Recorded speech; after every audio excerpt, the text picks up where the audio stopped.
Hi, and welcome to the new course or the new module. This third module is all about testing and authenticating. So we will start to look at testing this week, and especially we look at TDD, which is an abbreviation for test-driven development.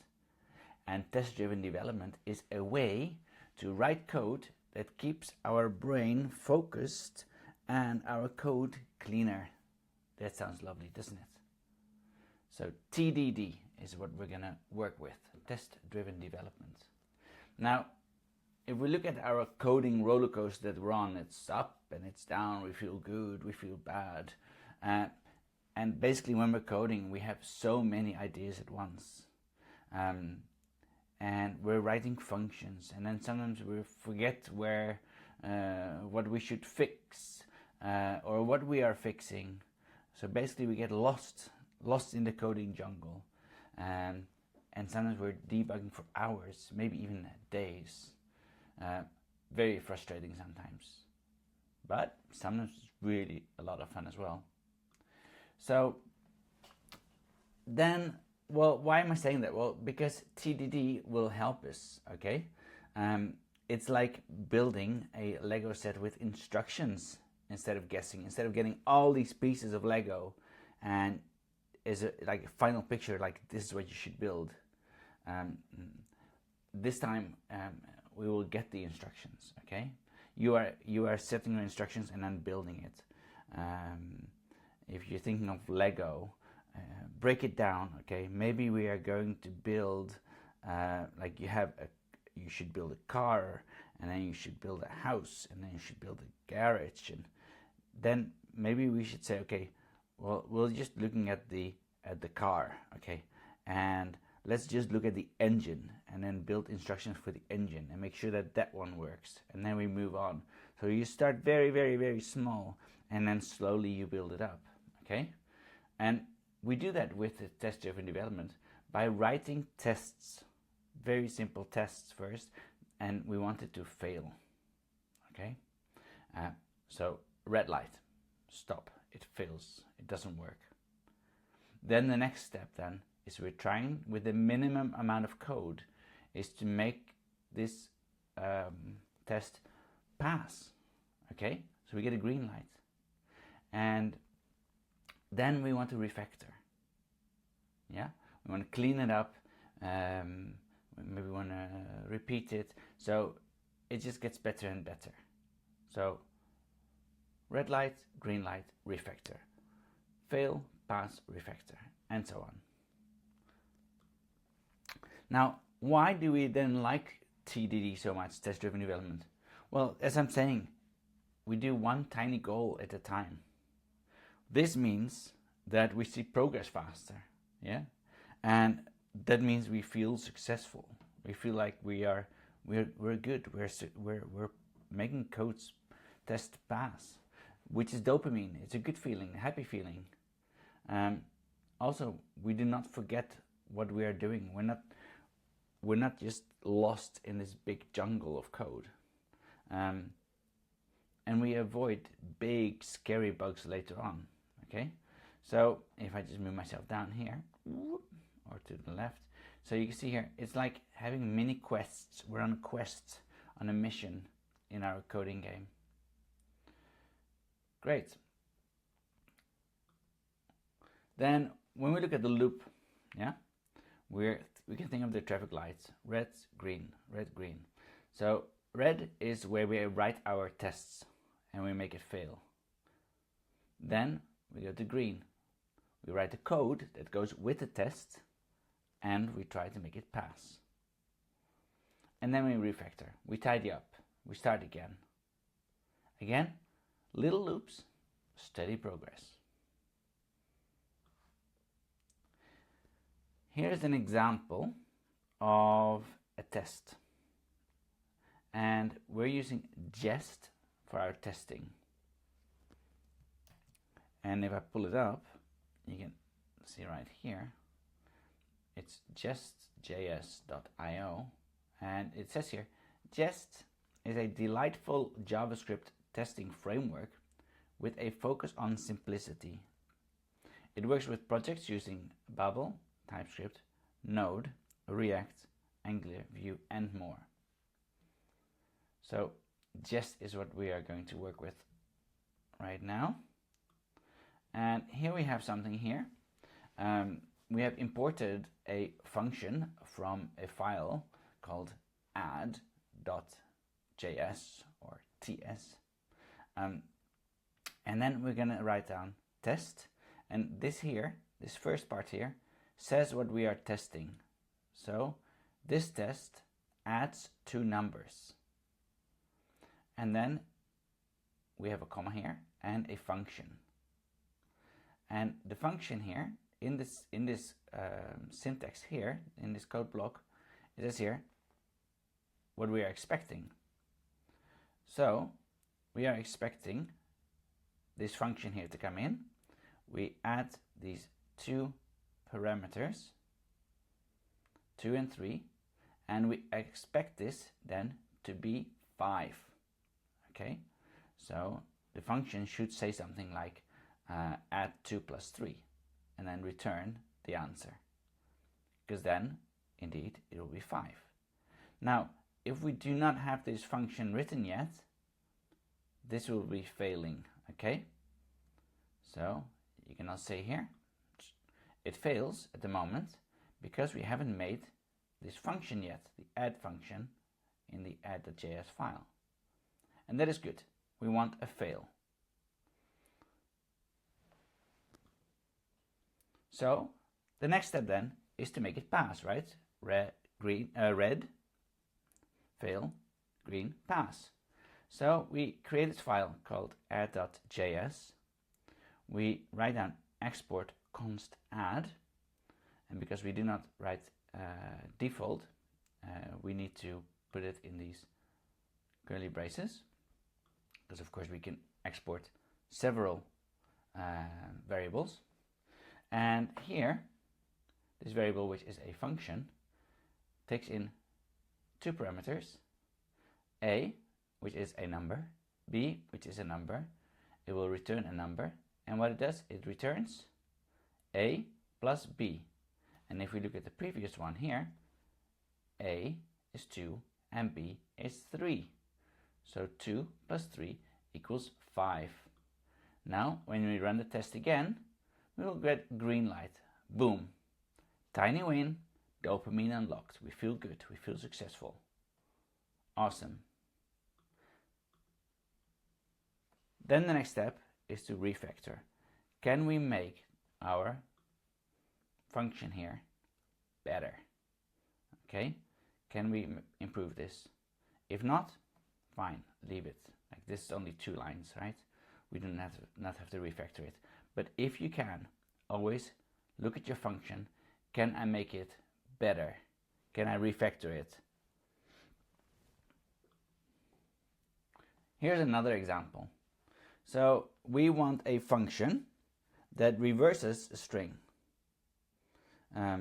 So for example here, hello, if I reverse it, it becomes hola, right? Hola, almost like Spanish, like hola.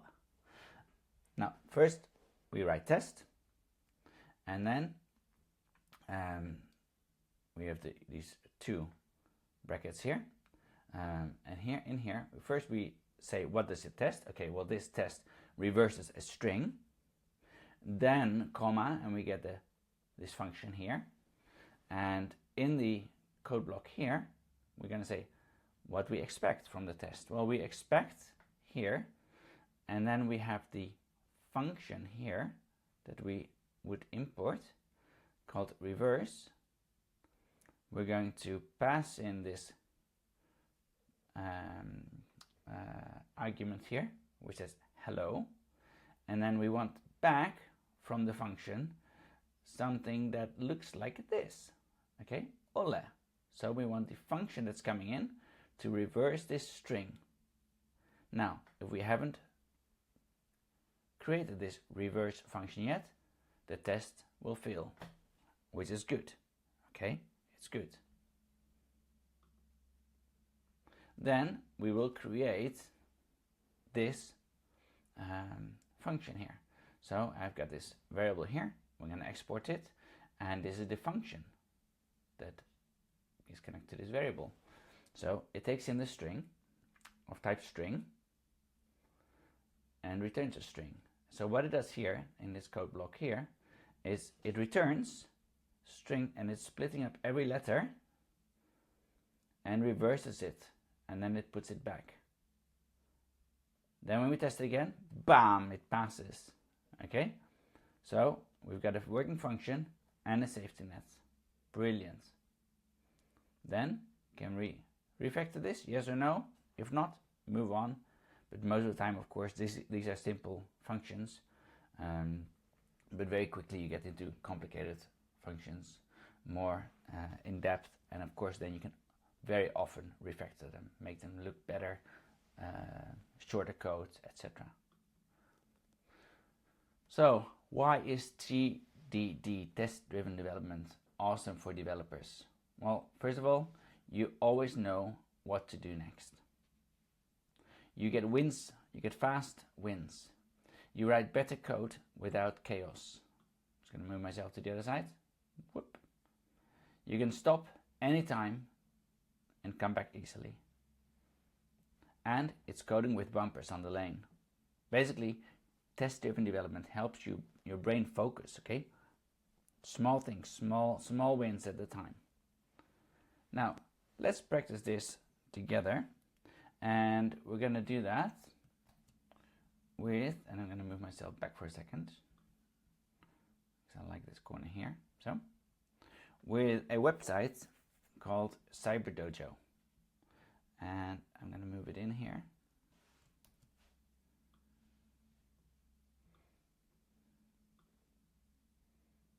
Here we go.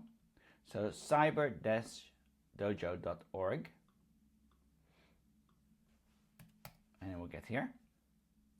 And what we do here is, because you'll only get better with test-driven development by doing it often, and make sure that you test often. Okay, so small baby steps.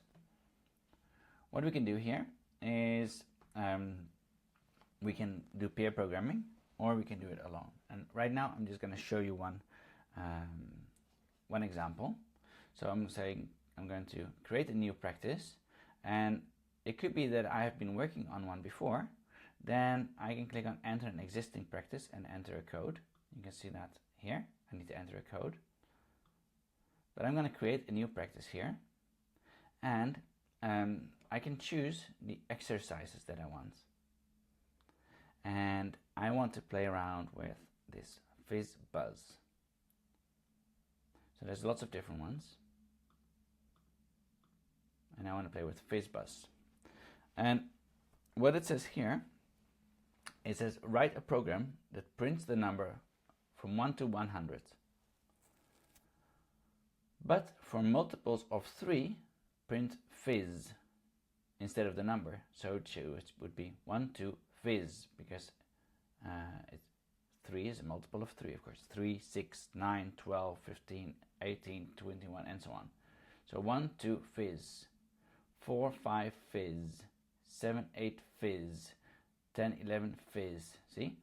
But if it's a multiple of 5, it should say buzz. So 5, 10, 15, 20, 25. So I get 1, 2, fizz for 3, 4, buzz for 5, 6 for fizz for multiples of 3, and so on. But also, for numbers which are multiples of both 3 and 5, print fizz buzz. So we can think of 15, 30, 45, 60, and so on. Okay? All the way up to 100.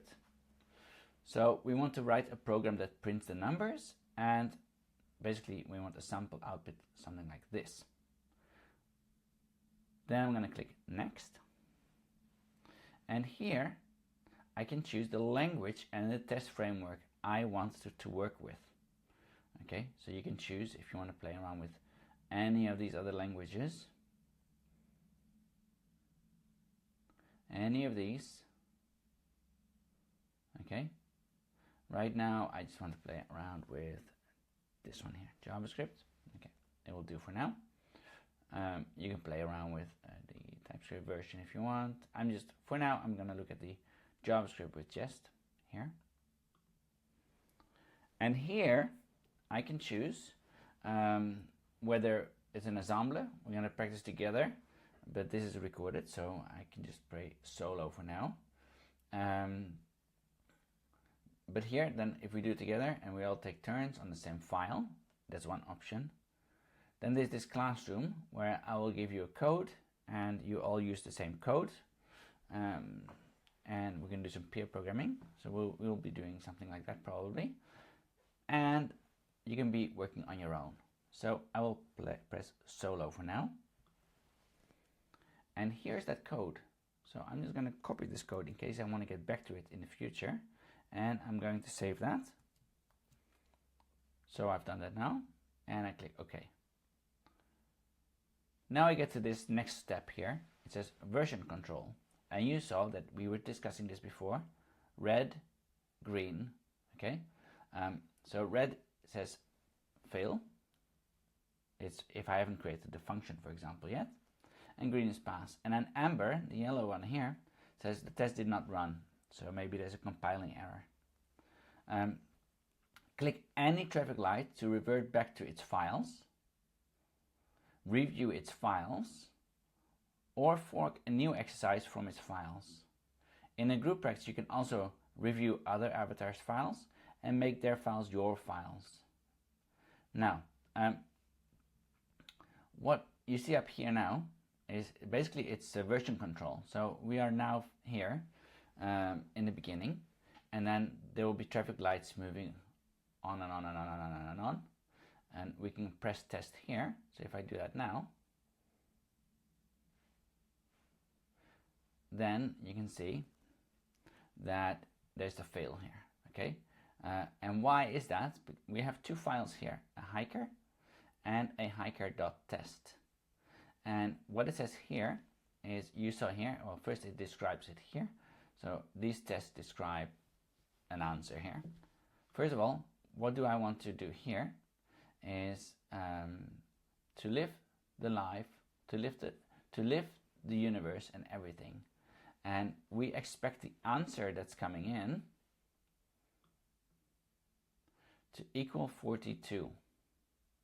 And if we look at this one here, this is the answer, and 6 times 9 is not 42, and that's why it's failing. You can see here, 6 times 9 is 54, and I was expecting 42.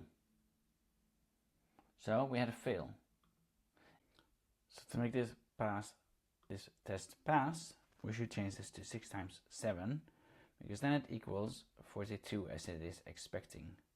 I can also click on predict here, and I can predict that this time it is passing. So let's try it out.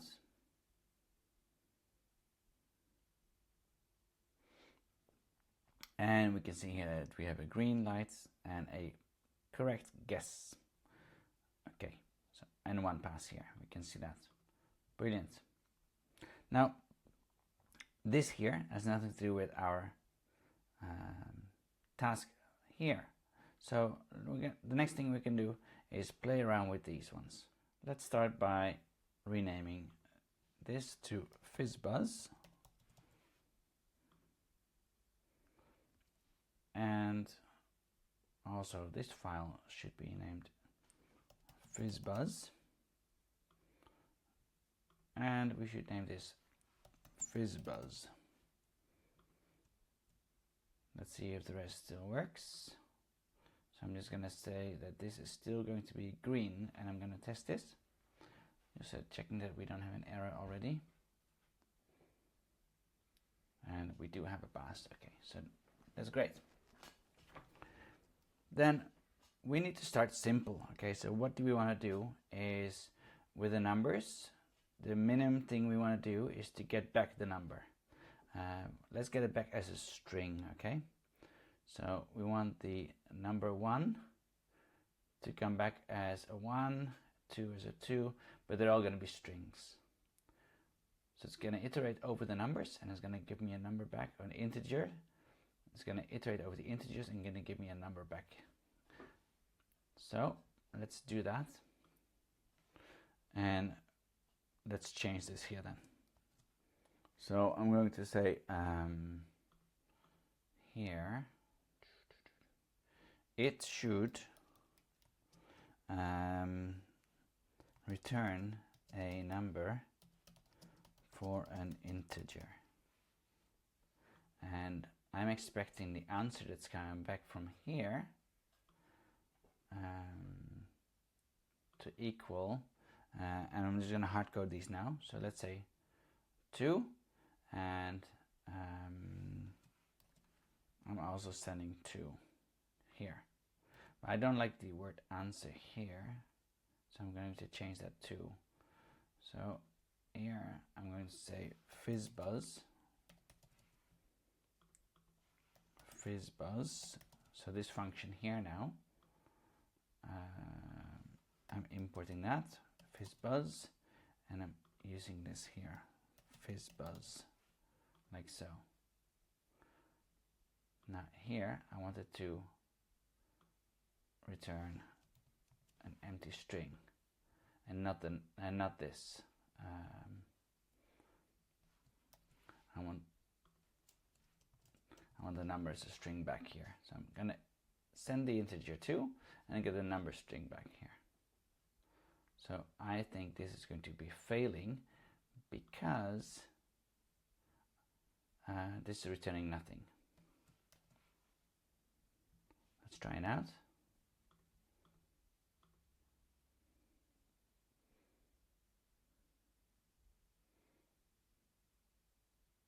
And you can see it's failing. It is expecting 2 and it's receiving an empty string. Okay, so now let's see if we can make this pass. So we could say easiest thing is to return the number 2, and now we think it's going to be passing, right? So let's try that out. Whatever sending in, it's returning 2. And we have a pass, and it's correct. Okay, so let's have a look. We're sending number 2 here, and it's gonna give us a 2 back. That's what we're hoping, as a string. Here we're actually not even using anything. Whatever comes in, if anything would come in, we're just gonna return hard-coded the 2 as a string, exactly what it's expecting here.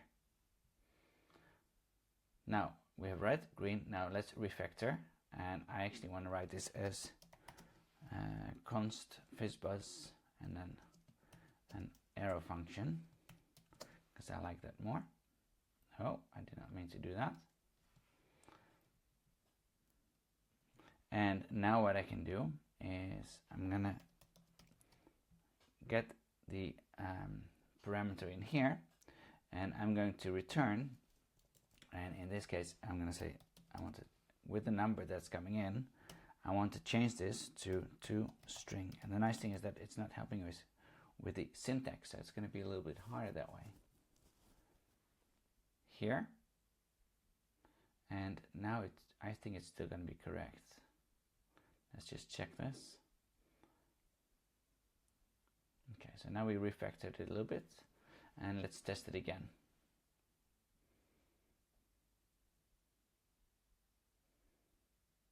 And we still have to pass, so green, yeah. Okay, then we can do the next one here. We can actually say if it is 3, it should return. So we can say if it's 3,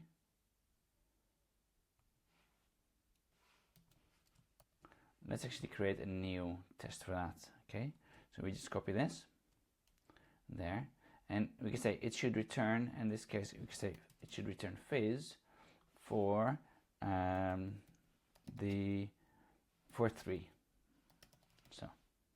So if we add 3, we should get fizz back, right? Now we haven't written the function yet, so we expect this one to fail. There.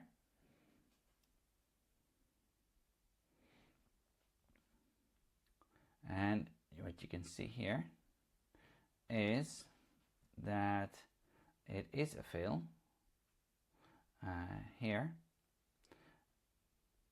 One passed and one failed, so it's done both of them, right? And you can say here it's expected fizz, but it received 3. Okay. So let's go back to the test here, and let's write the functionality here then. So basically, we need to write it above here because this will happen anyways. So we can say if, an if statement, and then if the if statement, it will execute something here. So we can say if the number equals 3, we can just do 2 of them, then we will return fizz. And did we do it with lowercase, uppercase? Lowercase. Okay, so let's leave it lowercase. Now, this should be correct.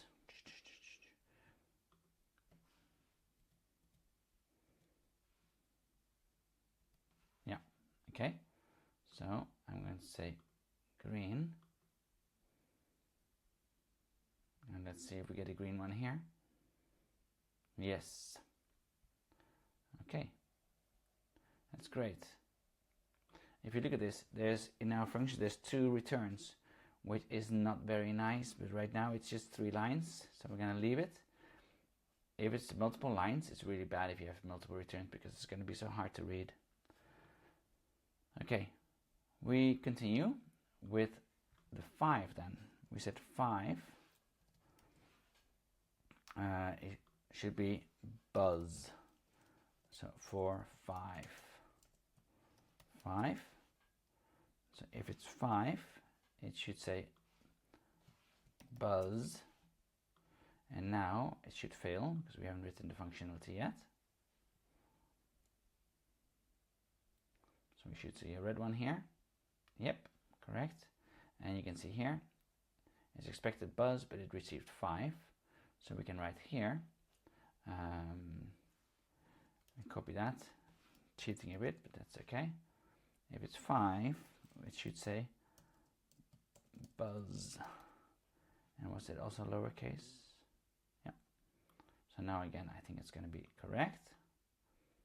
There.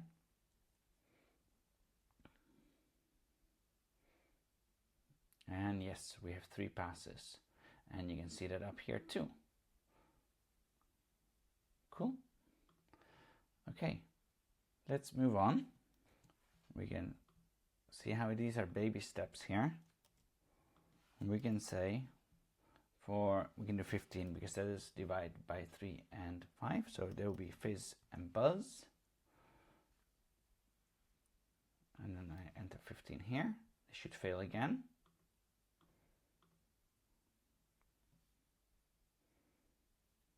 And we should see a red flag here. Yep. And you see here, it should return buzz, but let's see here, it should return a buzz for 15. That's not correct. What did we do? Okay, that's just the text here. There. But the output was fizz buzz, and it received 15. So let's go here. Then we can say, of course, here, if it is 15, then we get fizz buzz. Let's try it again.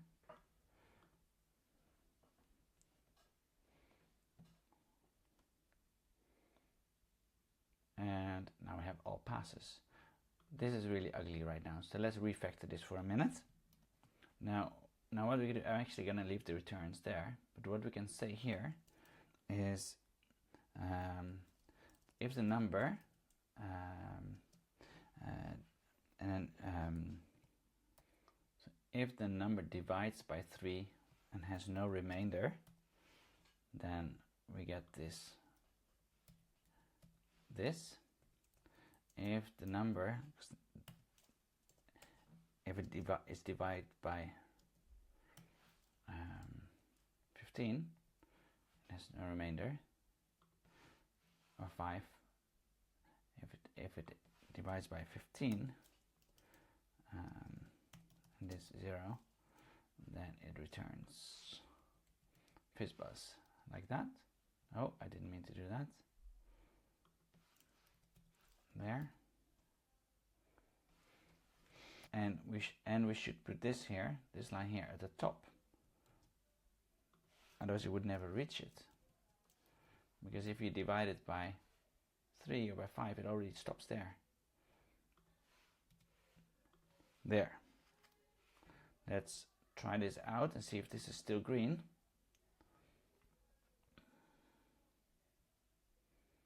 Let's have a look, and it is still green, so that's good.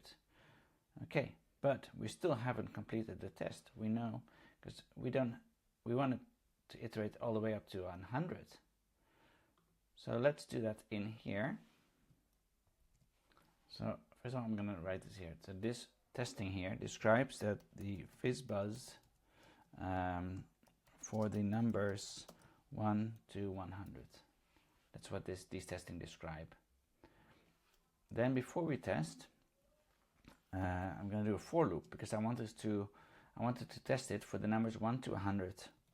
So for loop, and then something is going to happen. And what's going to happen? Yeah, I'll show you that in a second. So first of all, I'm going to say I equals 1 for I smaller or equal to 100, I plus plus, so it adds 1 every single time. Then we can say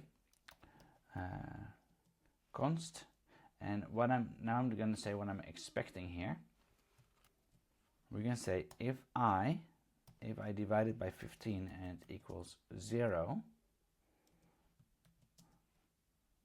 then I want it to return, and I'm going to do fizzbuzz, like so.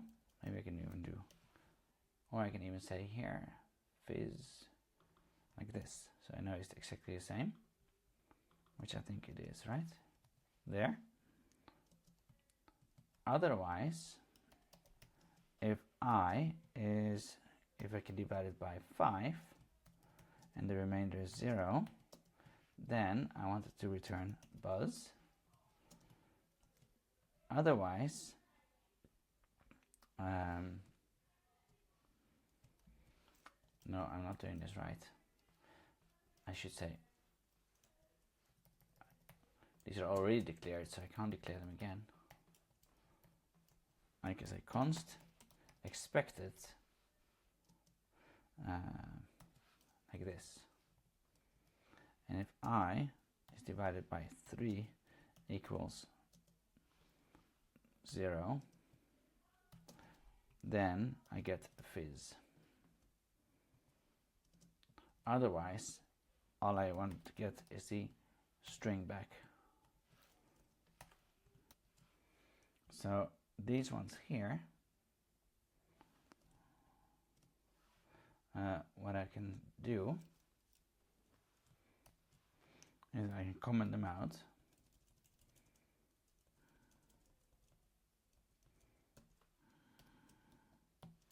Like so, just so I can still see them, and I can say, and I'm going to do backticks now,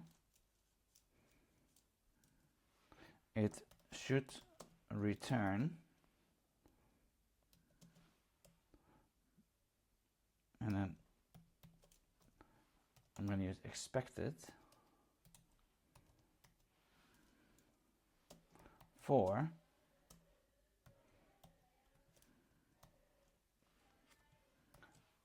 so what I'm saying now is it should return, and then if this is, for example, fizzbuzz for 15 or buzz for 5, okay? So that is this part here that I've just been doing.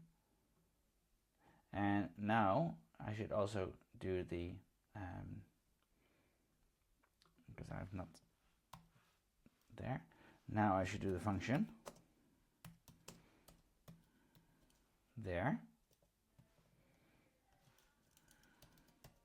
and I can say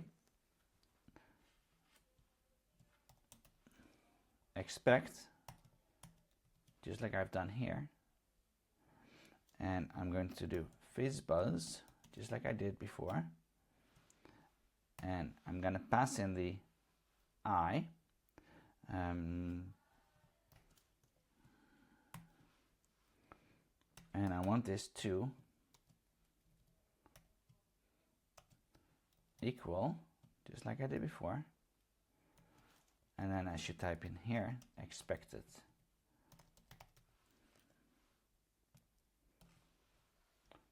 So look what I've done now is I'm going to iterate over the numbers, and the number is going to get, what I'm going to get back here, the variable, is if it's divided by 15 with no remainder, I get fizz buzz, and then expected equals fizz buzz. If it's divided by 5, it's buzz, 3 fizz, and otherwise just a number. Then it should return, and here fizz buzz, for example, for 15, but I'm going to get a 1 for a 1. So here we're testing it. So I'm passing in the numbers to equal these ones here. Okay. Fingers crossed, it hopes this works.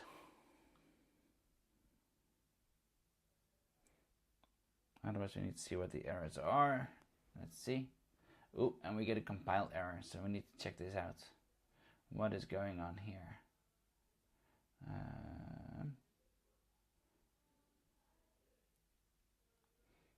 These all look good, but what is wrong? For past. It looks like I'm missing some semicolons here on line 5, 6, 7, and 9.